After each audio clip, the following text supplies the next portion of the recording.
Hi, my name is Simon Morrell and I am the author of the award-winning book and true story from bully to black belt. I'd like to thank you for tuning into our social media channels, our website, reading what we write, buying our books, visiting our gym, etc. We're very, very grateful for all your support.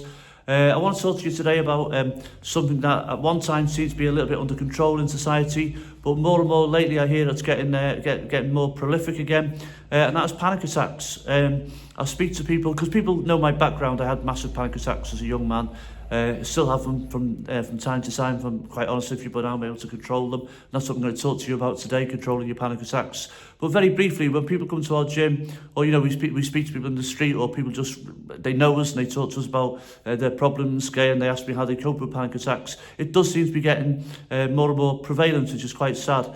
Panic attacks, they have their history in lots of different things. It could be our lifestyle, it could be our diet, it could be how fit we are, it could be obviously how confident we are. Confident people tend not to have panic attacks, and we get confidence. I've spoken about this before, by doing things that are difficult but that we want to do. Okay, it could be, like I say, a product of our environment. It could be our family. I had a very, very toxic father. I was bullied as a child, and all these later on in life just manifested itself in massive panic attacks where I couldn't leave my house, which is the next stage is agoraphobia. So it could be plenty of things. I'm quite honest. I abused alcohol for quite a while, and that certainly didn't help me panic attacks. When you kind of you're knee deep in 2 bottles of wine, you feel great until the next morning, and the demons come back to haunt you. And then you start panicking again, and that's not good. But it's not always drink, it's not always self-medication, it's not always this, that and the other that have panic attacks. So whatever reason, you need to find out why you're having these panic attacks, then you can deal with them. So if you're having a panic attack, the worst thing we can think of is, oh God, here we go again, here's another panic attack. Because the panic attack is basically, it's a reaction, it's a release of adrenaline into your body. So whether it's an imaginary fear or a real fear, something internal, something external, okay? But basically a panic attack is a huge release of adrenaline into your body. And if we say, oh, here we go again, secondary adrenaline, okay? So you've got two different flows of adrenaline rolling around in your body, and that's very, very hard to cope with. So the first thing you should think of when you have a panic attack is, instead of, oh God, here it is again, it's just like, okay, here's another one, okay, I'll deal with it. We know a panic attack can't kill us. People have a big fear of fainting when they have a panic attack. You can't faint when you have a panic attack because your heart's beating so fast that it's impossible to faint. So that's one of the fears that people have when having a panic attack. So you have a panic attack, and so you deal with it. You try and remain calm.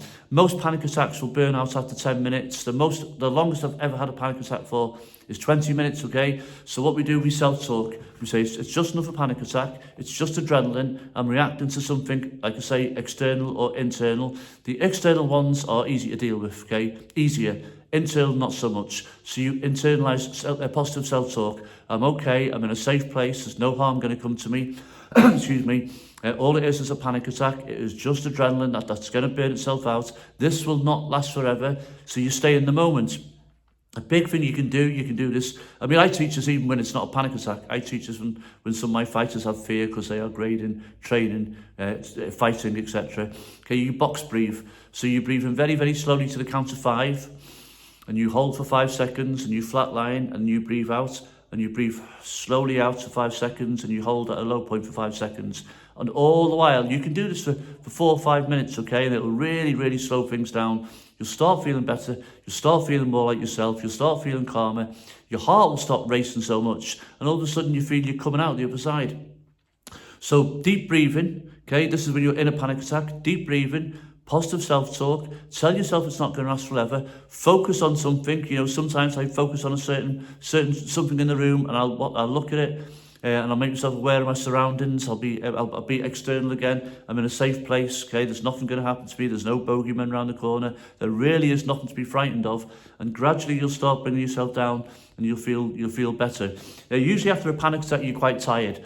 Excuse me again. And that's okay, because panic attacks can be exhausting. If you're quite tired, don't read too much into it. Your body has just been through an experience that's lasted 10 to 15, 20 minutes, and you're just getting over it. So have a rest, go easy on yourself, give yourself a little pat on the back, okay? Don't beat yourself up, be kind to yourself. keep the deep breathing, keep the positive self-talk, and suddenly the panic attack will be over. A little bit of a sleep, then you're good to go again.